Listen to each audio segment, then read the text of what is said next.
ভাই এটা কি দেখি? এটা কি প্রিন্ট দিলেন? কি প্রিন্ট দিলে তুমি? এটা কি প্রিন্ট দিছেন? কি প্রিন্ট দিলে?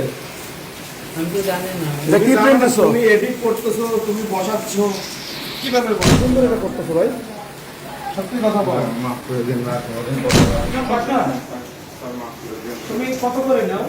5 লাখ এসে ছিল কি? কয় টাকা নিছো এটা করতে? এইটাও পাঠাই। তুমি এটা করতেছো বলো।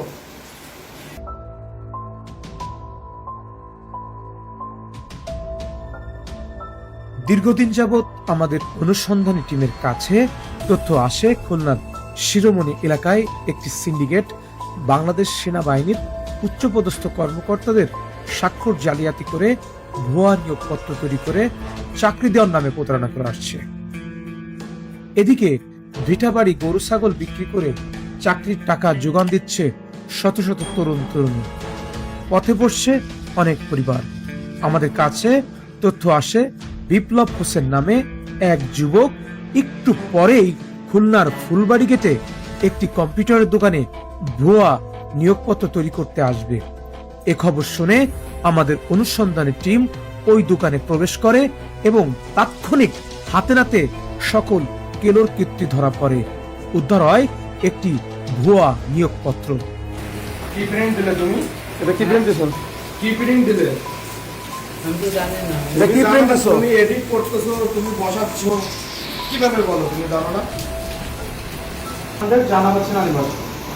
এই যে প্রতারক এরকম চাকরি দেওয়ার নাম করে বিভিন্ন জায়গা থেকে এরকম সিটি লক্ষ লক্ষ টাকা দিয়ে এনেছে কালেকশন করে এবং এই কম্পিউটারের দোকানে এসে এই ভুয়া নিয়োগপত্র তৈরি করে।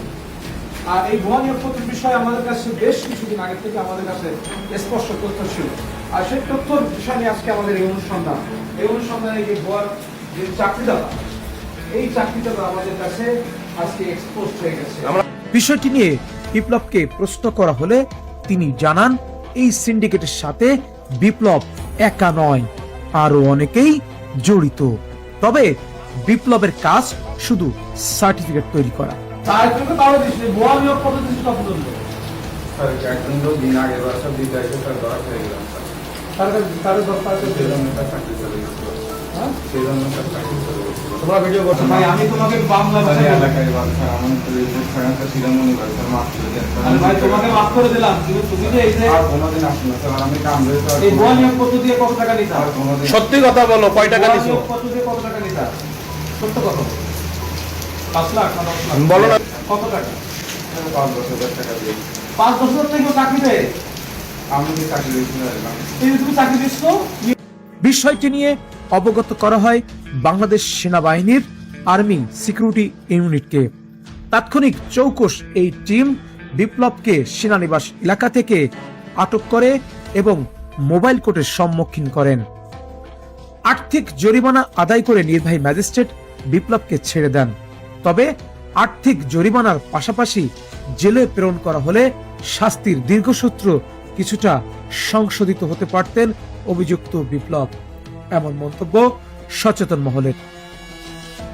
তবে আইনি ফাঁকফোকর দিয়ে যদি অপরাধীরা সামান্য শাস্তি পেয়ে বিপ্লবের মতন পার পেয়ে যায়, তখন অপরাধীদের অপরাধ আরো বিস্তরভাবে ছড়িয়ে পড়ে বিভিন্ন শাখা উপশাখায়। আলামিন খানের ক্যামেরায় আবু হামজা বাঁধন, খুলনা।